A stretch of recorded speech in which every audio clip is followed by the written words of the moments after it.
where do you want to start there, kiddo? Start in the beginning. In the beginning. Now we're going to talk about World War II, right? Whatever. And I think I told you that the World War II really started as a result of some of the things that happened in World War I. And you've got to keep in mind that Europe, just like the areas in Pakistan and Iraq and Iran and that whole Middle East, was a very wild and unsettled world. It was run by people who, many of them were related to each other, and they were the ones that beat up the local enemies or people that they wanted to control. The King of England was a cousin to the King of Russia. He was also a cousin to the King of Germany, who was called the Kaiser. And there were interrelationships between the ruling families of other nations. Prior to that time, they weren't nations, they were groups of people, just like you have in Iraq today with the Sunnis and this gang and the other gang, and just a group of people that fought for control of their area and to get as wealthy as they possibly could. So keeping that in mind, when the World War was over, the leaders of many of the victorious nations, those other than Germany,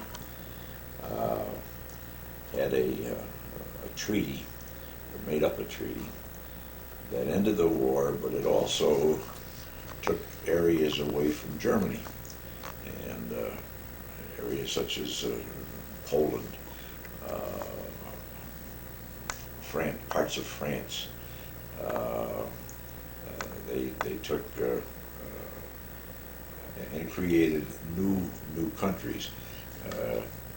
What is today Iraq and Iran were all part of nations that belonged to other European countries, and they were taken away. Some were set up as independent countries, but the people there weren't ready for that kind of freedom, and that's why dictators and rulers like Saddam and many others came to be.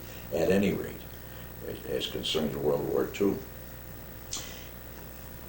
much of Germany's riches were taken away from them, and Germany obviously resented that very much. The value of the Deutschmark, which is their dollar, went down so that what you could buy a cup of coffee for before the war might have been, say, 1 Deutschmark, and there were times in the 20s and right up to the early 30s when it might cost 5,000 Deutschmarks to buy a cup of coffee. It was just ridiculous. And the whole country of Germany was in an uproar. And along came a guy named Hitler, who was not much of an intellect. He had been in World War I. He, as a common soldier, he was a combination house painter and writer, and he got in trouble with the government of Germany all the time. They put him in jail. He wrote a book while he was in jail called Mein Kampf, and that listed many of the things that he thought should be done to make Germany a powerful nation again. He finally, through a series of many different attempts and battles with other ruling parties, got to a point where he was made Chancellor of Germany, and then he became Der Führer, the leader and he mostly declared that he was it, he was the power, and he had a very brutal group of people that worked for him that enforced the issue, and he helped the German people put together an economy that was much better than what they had had for several years since the war. He also was of the opinion that if he could give them a target to hate, that would strengthen them in their support of him. So that started all of his battles with the people of the Jewish faith, and he ultimately just about destroyed European Jewish people. And there were some 6 million of them that died in his concentration camps during the war. He was a very, very brutal leader. But at any rate, the war started because Hitler wanted to take back some of the land that was taken away from him during the treaty in Paris following World War I. And among them were parts of Czechoslovakia, parts of Poland, and after a lot of noise for a few years, several months, he sent troops in to what he called the Sudetenland, which was part of Poland. And he had been warned not to do that by the French and by the British, who were allies. And he did it anyway. And eventually, Hitler decided that he was so successful there that he'd be able to do the same thing with parts of France. So he invaded France, and once he did that, the British, who were allies of the French, came into the war against him. So we had 3 very powerful nations, Germany, France, and England, at war. And the French capitulated in a matter of a few months, and their whole country was taken over by Germany.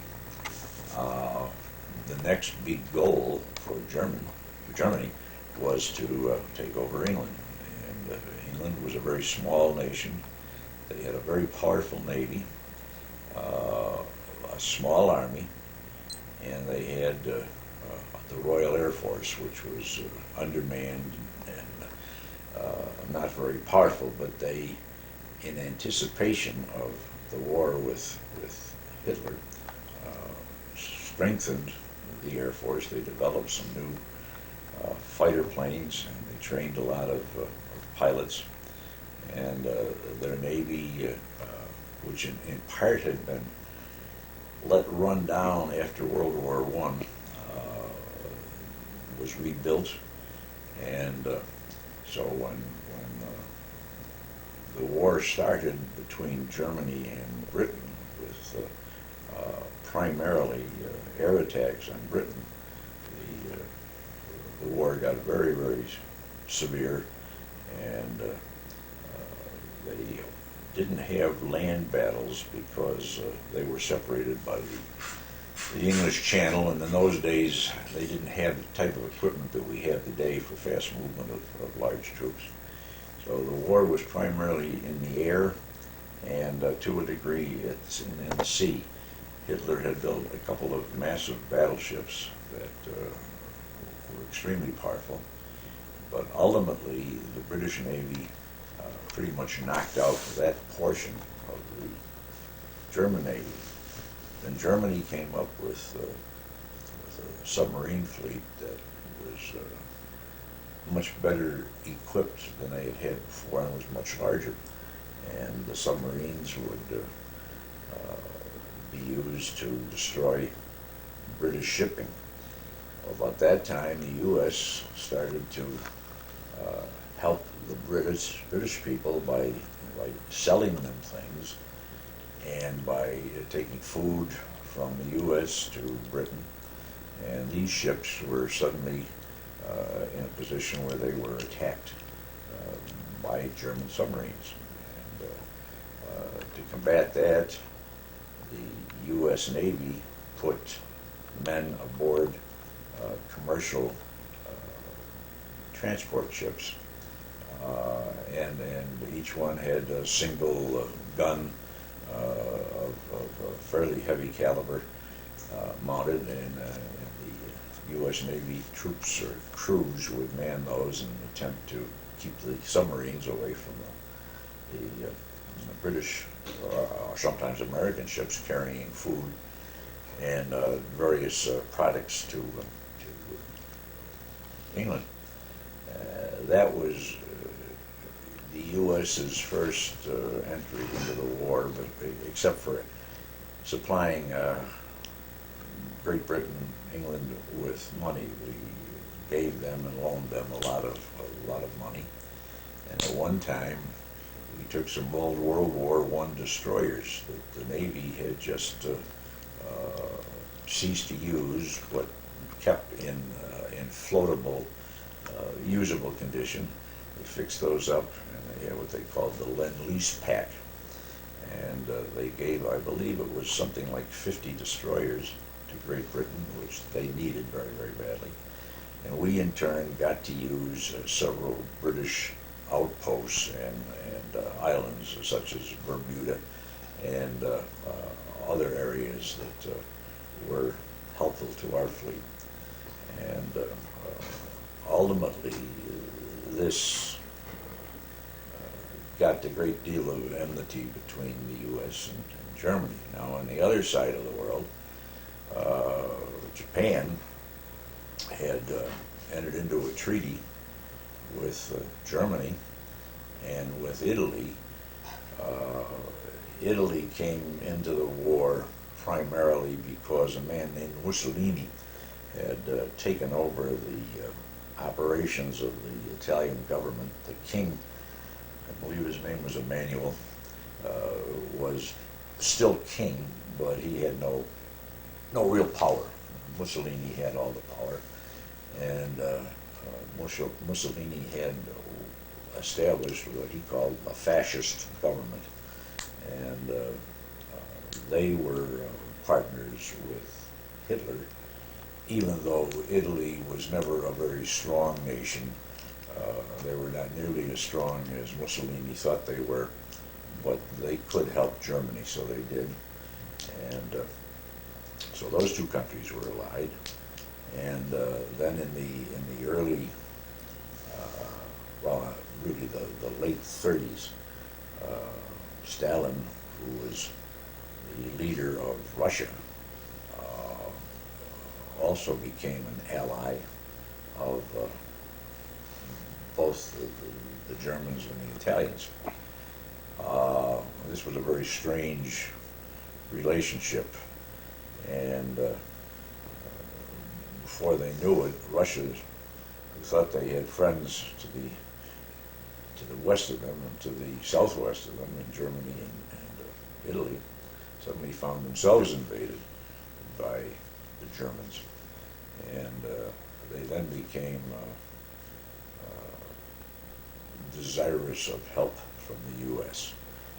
And we did send money, food, products to Russia, but they were continuing battle with the German fleet. Japan had been at war with China since the mid-30s, and they were a very militaristic country, very old-fashioned in the way that they fought. They would take over a city, they'd win a city, and they would then massacre most of the people that lived in that city. They would steal everything they had. It was a terrible situation. They also were an island nation, and they did not have some of the products they needed to expand, such as oil. And they wanted other island nations that were situated in the Pacific and also in Asia, in the Pacific.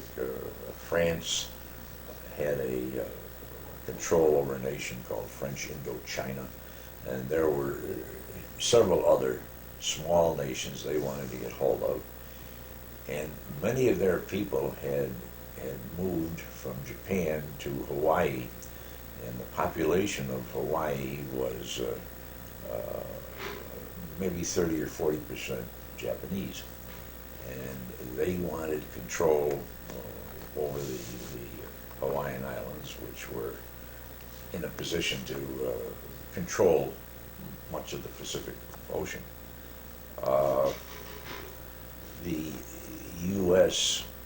government attempted to reduce the amount of control that Japan would have over that part of the world, and we did some things that were probably not as smart as they could have been, and we prevented them from buying oil from the U.S., and we kept their ships out of certain areas of the Pacific Ocean because we didn't want the competition from them. Well, in the meantime, finally in 1941, or by 1941, Japan had entered into some security arrangements with Hitler, Nazi Germany, and Italy. And then in December of that year, they marched or put together a very, very heavy mass of ships, aircraft carriers. And in those days, there weren't such things as radar, and we didn't have the ability to maintain control and vision over areas that we can today. And this fleet got within striking distance of the Hawaiian Islands on December the 7th, 1941. They came in early in the morning and bombed our bases at Pearl Harbor on the island of Oahu in the Hawaiian Islands. They destroyed much of our fleet, which very foolishly had been tied up one ship after another, all in one location. They sunk several battleships, cruisers. They did a great deal of damage to our air base there, and then immediately left thinking that they had pretty much destroyed the strength of the U.S. Navy as far as the Pacific Ocean was concerned. Well, that brought a very significant uproar among the American people, and so many people volunteered to go in the service in the days and weeks following Pearl Harbor that it was just unbelievable. And these people were trained, they expanded. American government, or rather American business, had really done some very tremendous things as far as establishing abilities to expand and produce steel, aluminum, and then build them into ships and weapons of war, heavy guns, tanks, and particularly the aircraft industry.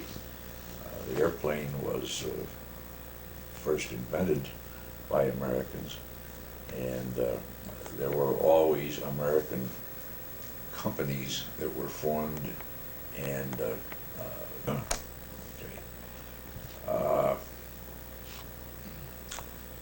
we did develop a significant aircraft industry in the U.S., and much faster than anyone thought was possible. And we developed long-range bombers, pursuit ships.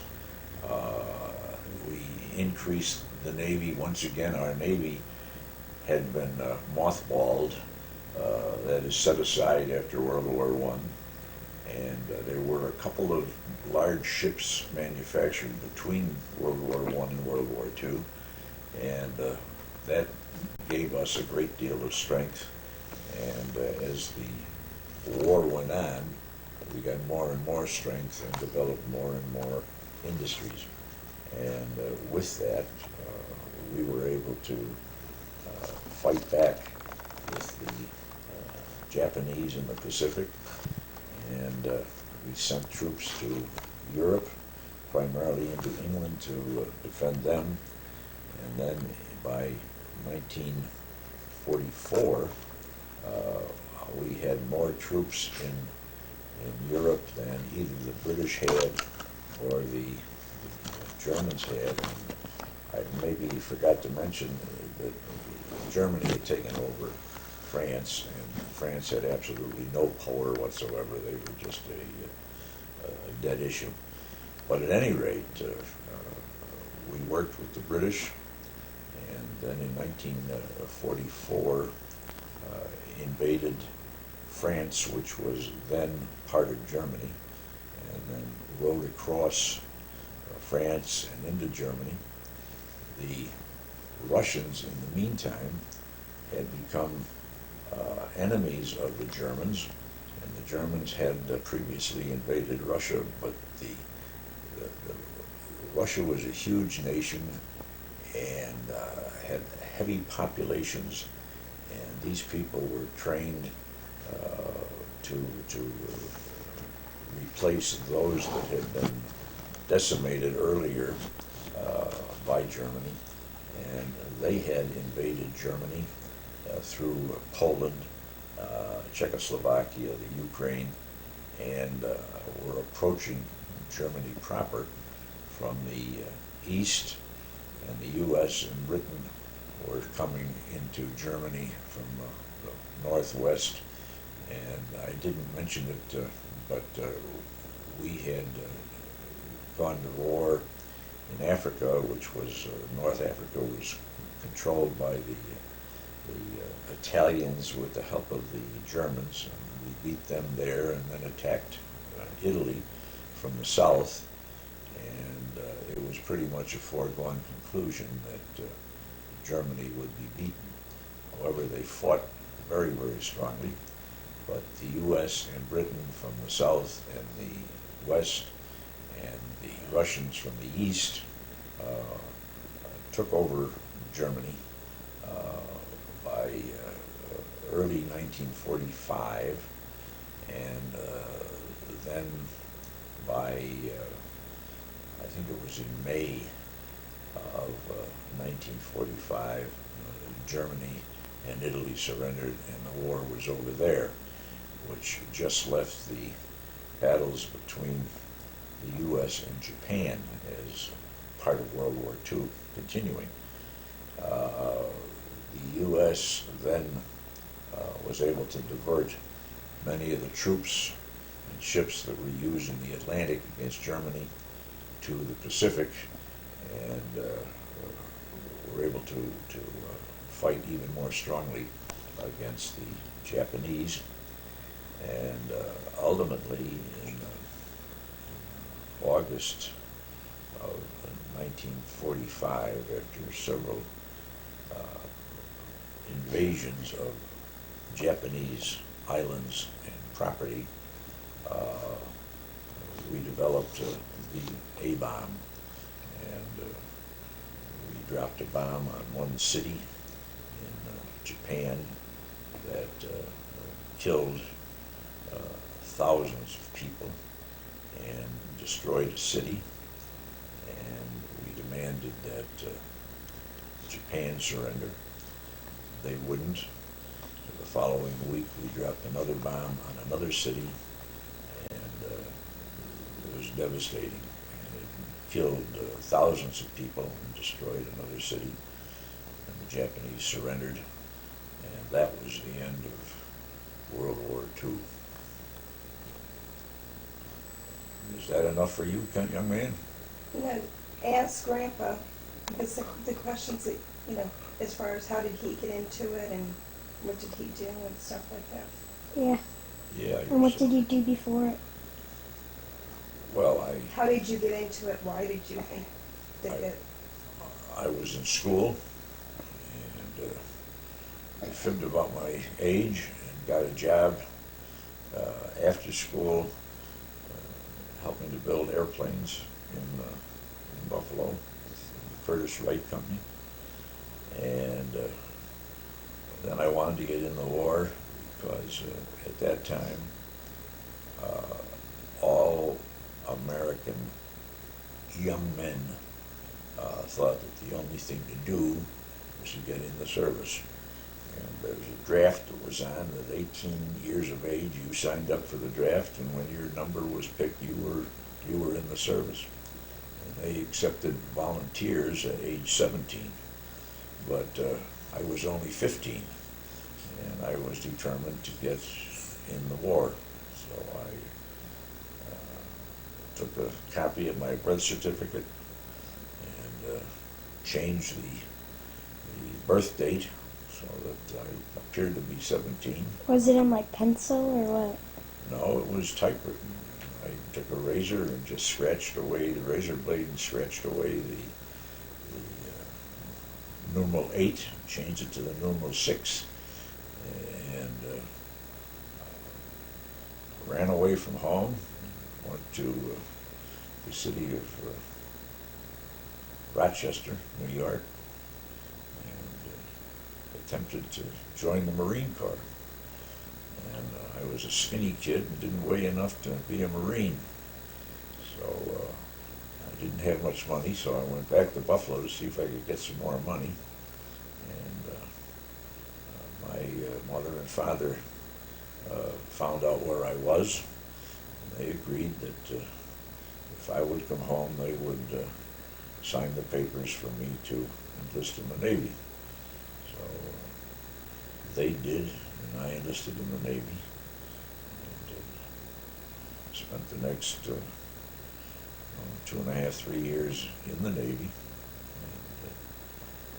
And the Navy made a mistake, and we were given a lot of tests, and I scored very high on the tests. So they sent me to the University of Chicago to be an officer, to take training to be an officer. Well, I had absolutely no ability to attend college that the Navy thought I did. And so I flunked out of there on purpose, because I didn't want to be stuck there for the period of time that would be necessary. And I was sent to a place in Fort Pierce, Florida. That was an amphibious training base. And then I volunteered into what became the first U.S. Naval Scout and Raider Battalion. And that was after I had been taught how to operate landing craft. And as part of this Scout and Raider Battalion, I learned how to become a land soldier and to do underwater demolition work. That I was assigned to a ship, and we went to the Philippines for the invasion there. And I got hurt and was sent to a rest camp in Hawaii. And while I was there, I was then assigned to a landing force going into Iwo Jima. How do you get hurt? Bomb came near my ship, and I was trying to lower a boat, a landing craft from the ship, and we had hoisted it up in the air to swing it out over the side, and the bomb blast, it caused the boat, some of the cables that connected it to the ship to come loose, and so I got knocked over the side and landed on the deck of the ship, and hurt my back and my leg, and so I was sent to this rest camp, which was a great deal because I could enjoy Hawaii, and I worked 1 day a week training the Army to land on the beach. And then I got transferred to the invasion force for Iwo Jima. We made that landing, and then I got transferred back to the Philippines, and I acted as a scout and raider there on the island of Samar, where a lot of the Japanese troops had deflected from the island of Leyte, where the primary invasion took place. And then after some other battles that I was not in, but the Navy and the Air Force were, it looked as if we were going to have to invade Japan. And so they set up a large training area down there that I operated in. And we were getting ready for a naval invasion of Japan, when one night we were told that some huge mysterious bomb had been dropped on Japan. And then a week later we found that another one had been dropped on Japan, and the Japanese surrendered. So the war was over. I waited around in the Philippines for a couple of months, in fact longer than that, until we were transferred back to the States, and ultimately got discharged from the Navy and went home and finished high school and started college. And the same day I started college, I was married, and Really? somehow or other got a house full of kids. And along came you years later. What did you do when you were Scout and Raider Battalion? Well, part of it was underwater demolition, and the idea was to swim underwater to enemy ships and fasten explosives onto them, and then there'd be timers that would blow that up. We also went into beaches that were going to be invaded. Iwo Jima the night before, the day before the invasion, I went in to the beach looking for obstacles that could prevent landing craft from landing on the beach, with the intent to blow them up. I didn't find any, and went back to my ship, and then the next day I took landing craft into the beach with troops on it, and kept that up for several days. Then I was released back to my ship, and went back down to the Philippines to do whatever had to be done down there. And it turned out that we landed back on Leyte, where I had been before, and I was put in a small force that went over to Samar to chase whatever we could find of the Japanese that had gone over there. And that's where I stayed until we started to build up a very, very large, we had thousands of landing craft down there, and we're training Navy personnel to operate them in different kinds of seas, on different types of beaches. And that's while we were doing that, the A-bombs were dropped on Japan, and that was the end of it. But as part of my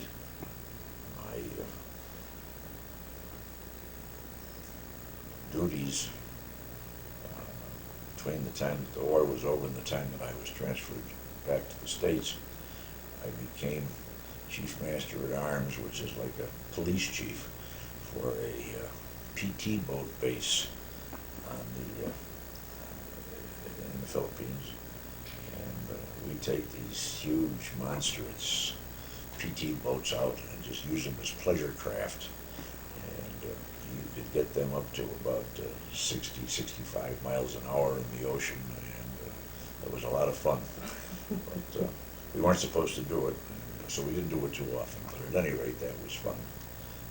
And so I continued as the police chief there until I got orders to go back to the U.S.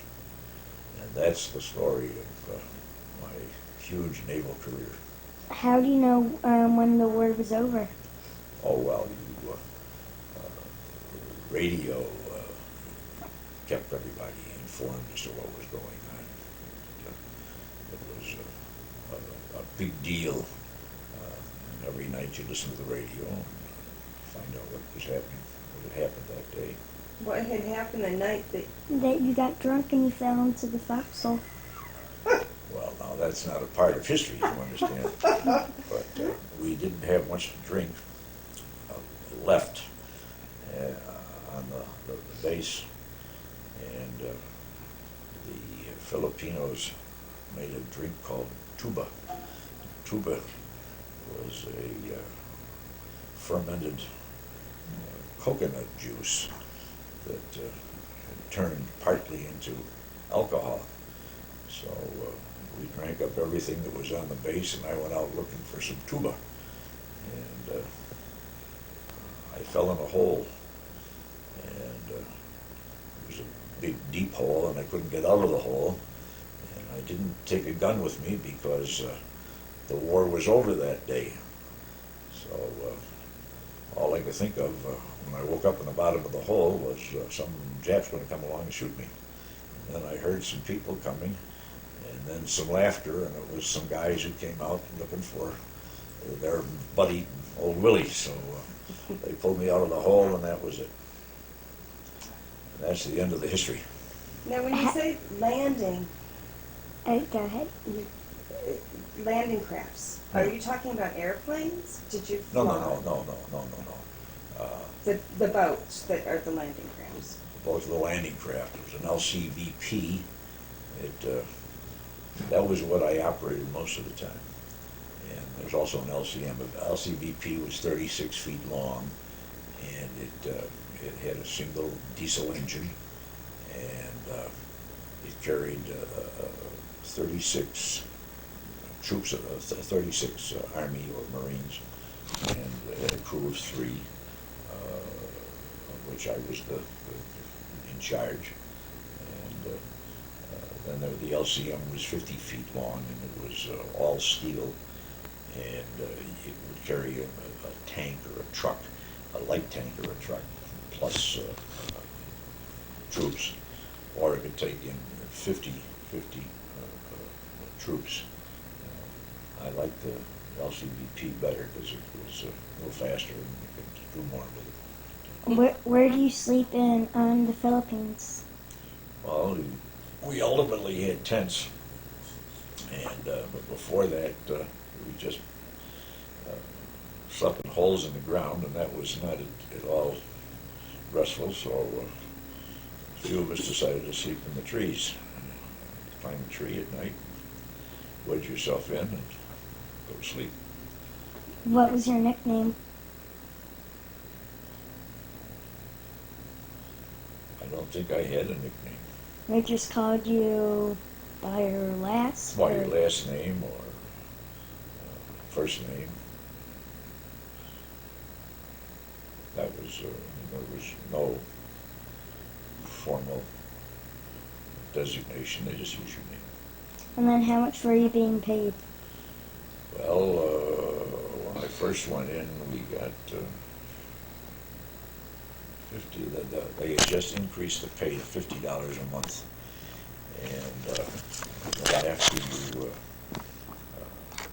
no longer an apprentice seaman and you became a seaman second class, you got $54 a month. And then I forget what the next seaman first. I forget what that pay was. When you got to be a petty officer third class, and you got $78 a month, and when it was second class, you got $94 a month. And when you were overseas, you got another 20% on top of that. So, How much were you making then? well, it was $94 plus $9.40. Be $103.40 a month. Month? Did that continue for the 5 years that you were in college? Oh, no. after that, they were civilian, and they paid all tuition and books, and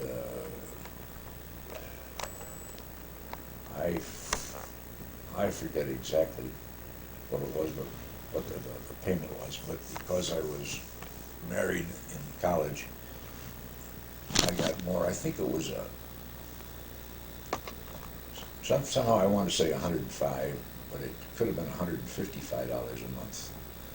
And then I worked nights in a drugstore in my first year in college, and so what I earned there added to what the government paid me. And then the next 4 years after that, I went to night school and worked days, and kept getting the whatever that amount was from the government each month, and plus what I earned during the day,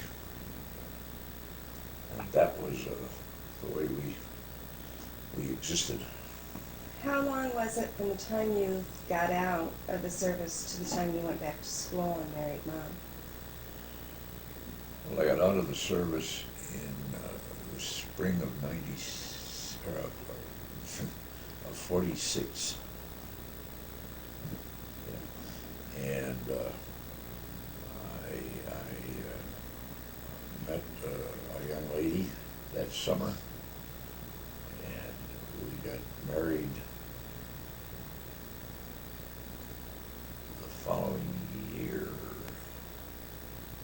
in 1947, and then child number one came along a little less than a year later, and that was in 1948, and I think in 49 we didn't have any children, and then we had about one a year for the next several years. When you got married, did you think that you were going to end up having 11 children? Never. What possessed you to have 11 kids? Just happened. Just happened. But if it didn't, you guys wouldn't be here. And then what's the story? When did you get? We got the standard Navy training, and then we went to this amphibious force school, so you learn how to operate the landing craft. And then when you got into the other thing,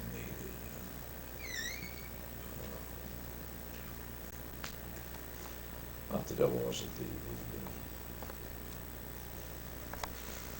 oh God, I told you before,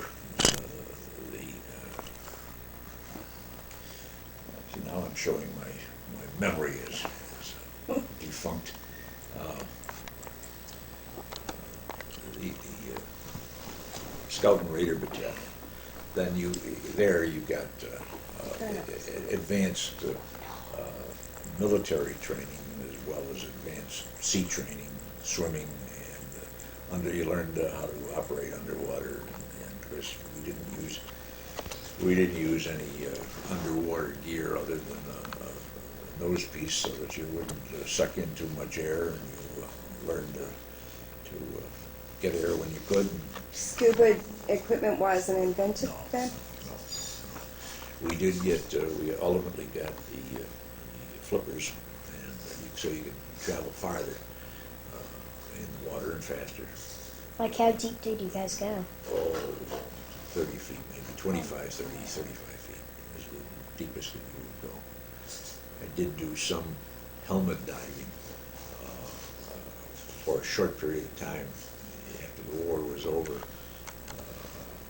back up in the Philippines, and we were down to help bring up any aircraft that had been sunk in Pearl Harbor and get that stuff out, but that was just for a short period of time.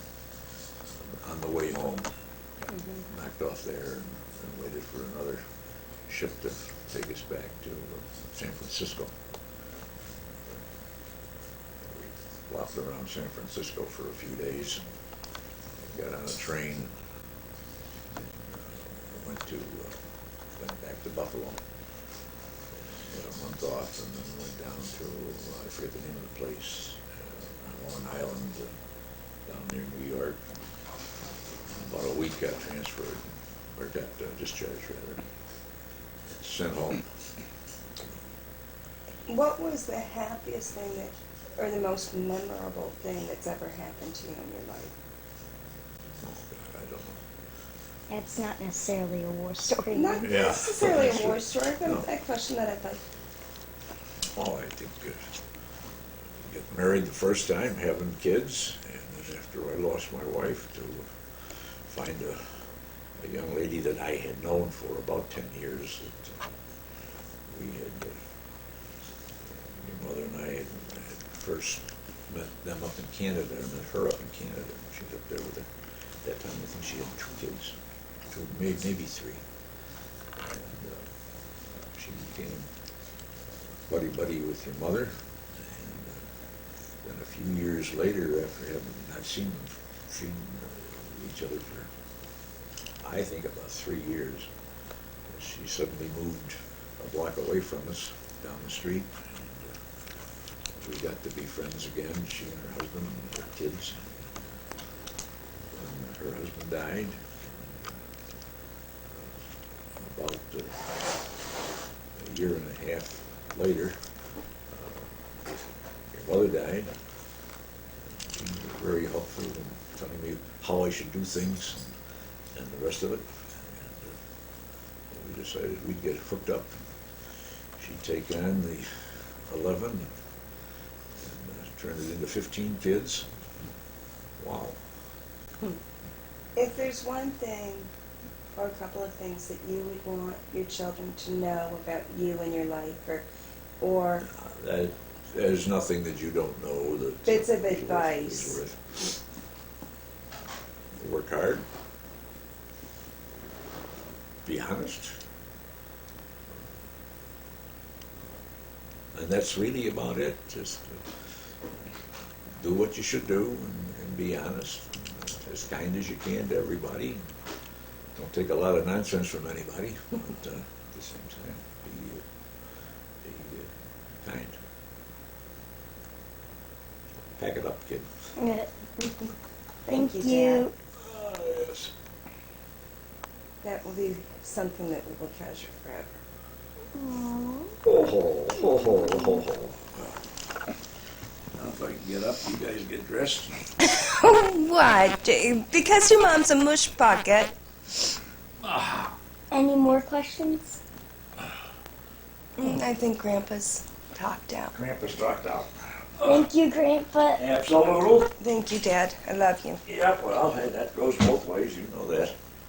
Yes. Don't hurt me. Ow. Bye. Take care.